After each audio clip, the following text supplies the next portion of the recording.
خب سلام تو، این اولین ویدیو منه، لطفا مسخره نکنید.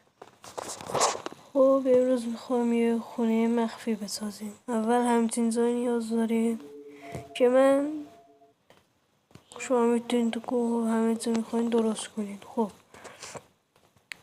اول اینجا رو اینطوری میکنیم. خب اینطوری میایم از اینا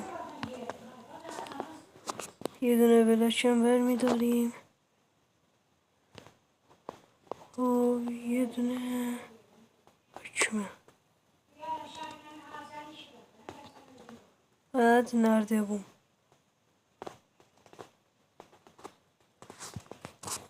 خب این استیپیچسانا رو اینطوری میزنیم روشی بلاچ.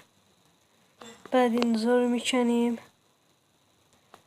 یه دونه ردستو میذاریم، یه دونه خشکه معلوم نشه اینطوری میذاریم. بعد اینجا یه دونه دکمه. خب میبینید حالا اینطوری میکنیم.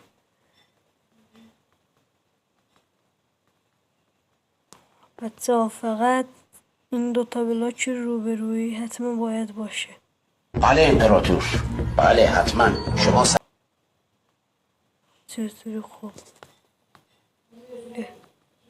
بذار اینجا باشه. خب میکنم مثلا این خونه، بعد نردبون میذاریم.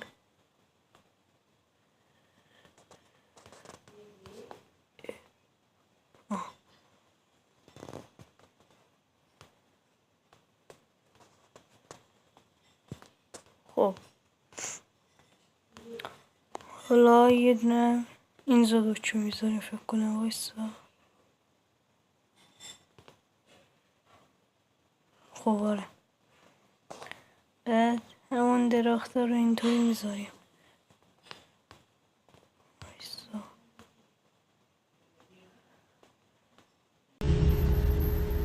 تو فکر کردی من سادم؟ من کنجدیم کسخل.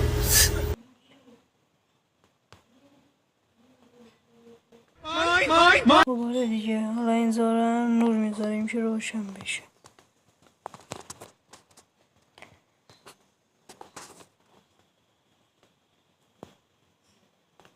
بعد میتونید دیزاین کنید. وقتی میریم بیرون این دکمه رو میزنیم، اینو میزنیم میریم بالا. وقتی میخوایم بیاین تو اینو میزنیم.